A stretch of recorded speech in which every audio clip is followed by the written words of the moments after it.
नाज़रीन, मीरपुर साकरो टाउन आज़ाद पैनल से कामयाब उम्मीदवार की मुबैना अगवा खिलाफ एहतजाज की मुज़ाहरो कयो। रिपोर्ट करे रहा है एजाज शेख। हिन वक्त असीं मीरपुर साकरो में मौजूद आहियूं।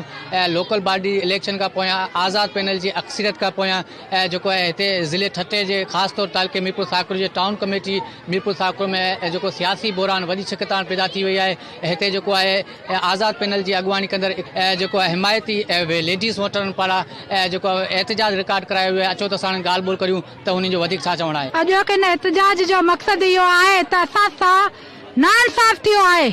असां साकरे वासियुनि कलीअ खे वोट ॾिनो आहे।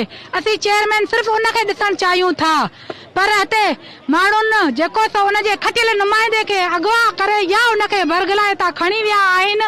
असीं चाहियूं था त असां सां इंसाफ़ कयो वञे। जेको उनजे नुमाइंदे खे अगवा कयो वियो हुनखे वापसि कयो वञे, न त असां अॻिते वञी धरणो हणंदासीं, असां एहतजाज कंदासीं। जिथे बि असांखे पहुचणो पवंदो असां उते पहुचंदासीं। असांखे माली नुक़सान थिए थो, कुझु बि थिए थो, उनजो ज़िम्मेदार तव्हीं हूंदासीं कोन हूंदासीं। वरी जेकर उन सां ईअं नाइंसाफ़ी कयो आयो इहो असां बर्दाश्त नथा करे सघूं। असां ॿीहर वरी बि पंहिंजे क़यादत वारनि खे अपील त कयूं छो असांजे इक़बाल ख़ास कली सां इंसाफ़ कयो वञे। न त इहा रैली अॼु त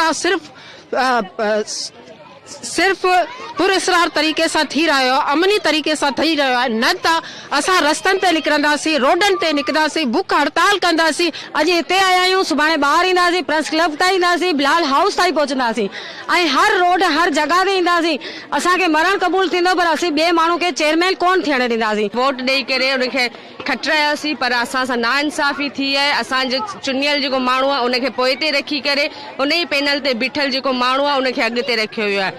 असीं बसि तव्हां सां अपील कंदासीं त असांजो जेको सिलेक्ट थियल माण्हू आहे उनखे वरी पंहिंजो उहिदो ॾिनो वञे त जीअं असांजा साकरे शहर जा तरक़ियाती कम जे थींदा अचनि पिया, अॻिते बि उहे थींदा रहे। हिननि जो संदन चवणु आहे त जेको असां पंहिंजो माण्हू पंहिंजे शहर लाइ मुंतख़ब कयो आहे त पोइ ॿाहिरियों माण्हू छो थो हुते असांजे शहर में चूंडियो वञे। ऐं उन खां अलावा उन असांजे जेका आज़ाद पैनल जो जेको अज़ीज़ खटीअ खे यरगमाल बणाए उनखे अगवा कयो आहे, उनखे फौरन जेको आज़ादु करे ऐं असांजे पंहिंजे माण्हू खे चेयरमैन मुंतख़ब कयो वञे। कैमरामैन सिकंदर शेखर आगरे, एजाज़ अमन शेख, KTN न्यूज़ मीरपुर साकरो।